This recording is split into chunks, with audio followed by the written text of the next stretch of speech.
we have Lisa Liu, a first-year art student. 2 years ago, Lisa was physically disabled and refrained from participating in sports. Instead, Lisa used her leadership and performing skills and dedicated her time towards running 3 clubs, performing in the lead role in her high school musical, as well as advocating for women's rights through her media project. Let's all welcome Lisa to the stage, please.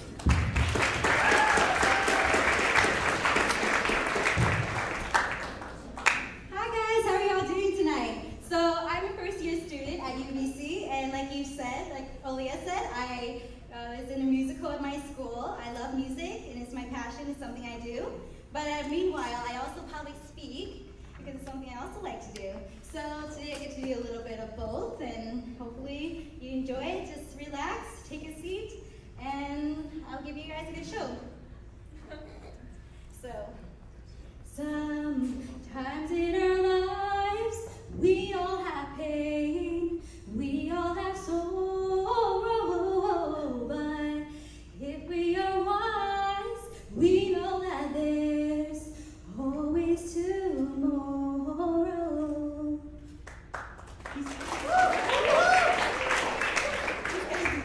So, you see, when I was a child, my mama taught me to bury my sorrows and the pain in my skin underneath the surface of the wind.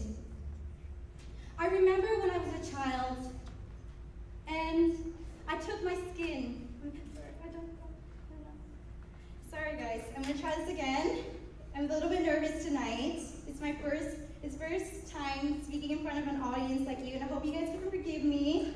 I'm gonna give it another shot, and I just wanna do my very, very best to impress all of you guys. So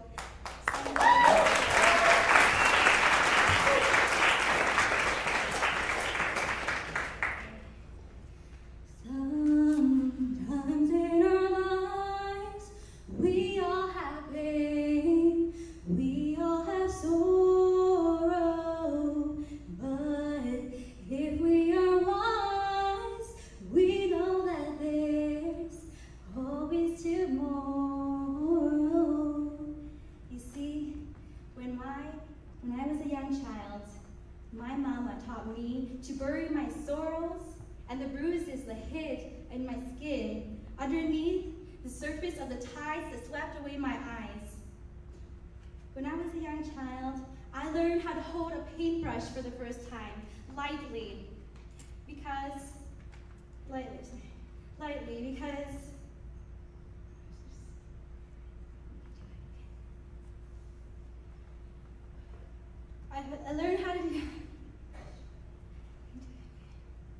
I learned how to hold a paintbrush in my hands for the first time, lightly, so it wasn't my, I'm so nervous, I don't even know why, I can do this.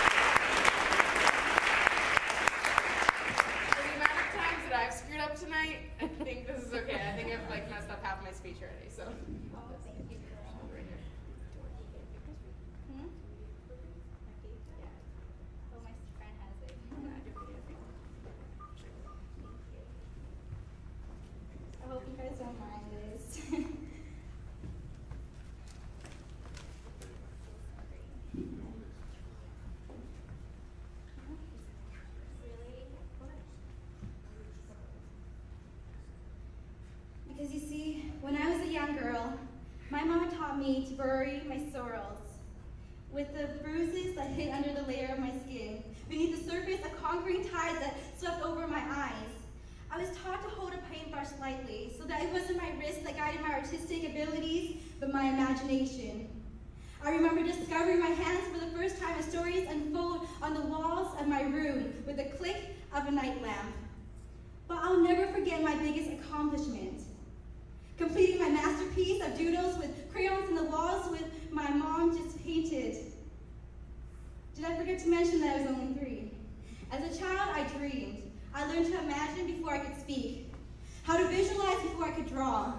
I I learned how to draw superheroes before I could even spell out the 4 letters of my name, Lisa. But I want to ask you something today. I want to ask you, do you remember the first time folding origami paper, taking the sheet of paper in your hands and creating something entirely new with it? Do you remember reaching out for those Lego blocks and stacking them up just to realize that they're going to fall down and smash? Because to me, when I was a child, creativity was everything. I reached for the stars and I believed in superheroes and Spider-Man and Wonder Woman, and I wanted to be just like them. Somewhere along the lines, we all grow up and our visions change. And my imagination started to fade over time. It was this fading that I lost myself within it. I learned that sometimes when you're given a choice, sometimes you make the wrong one. Because when I was given the choice to choose between my dreams and reality, I followed reality. And reality meant growing up. Reality meant growing up to remove that superhero cape behind your back because it was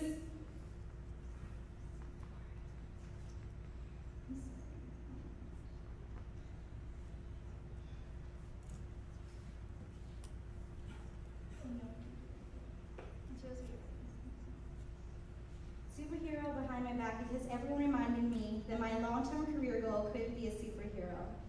It meant completely ignoring my visions and hopes to follow what was important. See, we all have this checklist. My checklist composed of several things.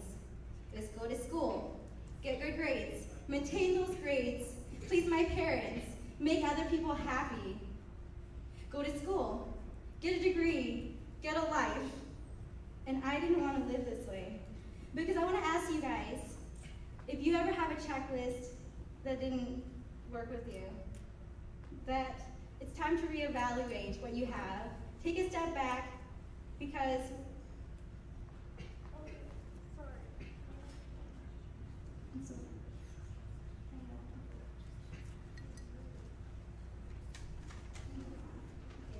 can I just read it from here?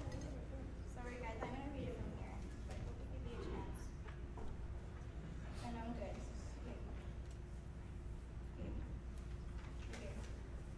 See, when I was 16, my mama handed me the lenses of a newborn child so I could gaze at the sky in fascination at the beautiful creations only an infant could piece together.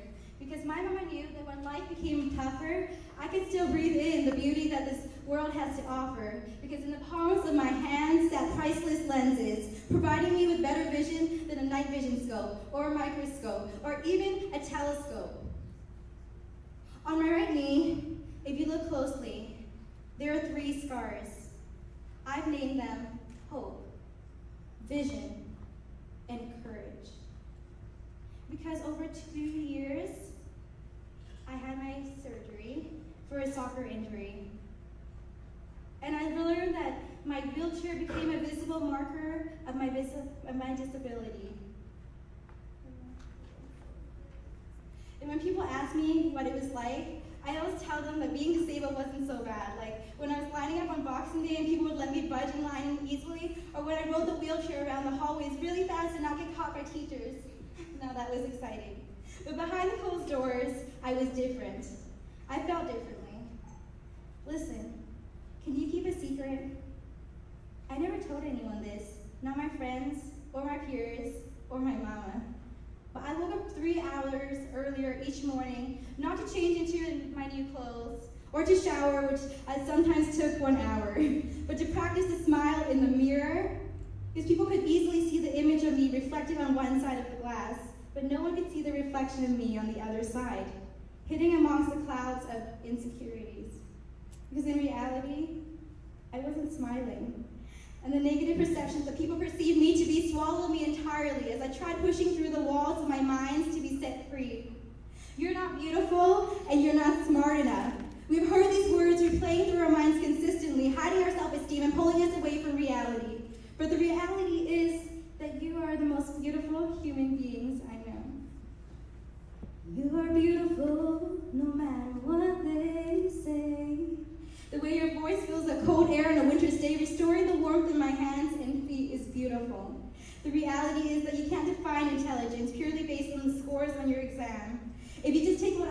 you and put a wall between yourself and their words, you can refine the meaning of intelligence.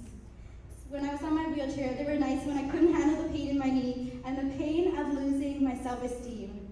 I began to think that I wasn't smart because I was in a wheelchair.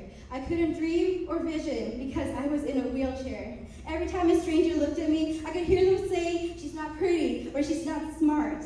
One time, I sat in my room and cried, asking God, why? Why me? But one night, something happened, and I didn't realize, but when I was on my wheelchair, I was more observant than anyone around me. I saw that even though the pain in my knee and feelings inside of me nearly tore me apart, somebody was always in a worse condition. I remember rolling my wheels on the streets where I ran into an old friend, and there was something off, something different. And if I hadn't been on the wheelchair, I wouldn't have noticed it. She was exactly like me. There was something in her smile, but glowing eyes, I could tell there was something wrong. That night, I went to her home and reminiscing about childhood memories. I left her a note: "You're a good friend, stay beautiful, stay you, and don't forget that you're worth something."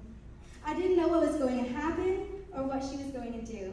But as I left my house that time, the phone rang. Once, then twice, and then I picked it up on the third ring, and she was crying.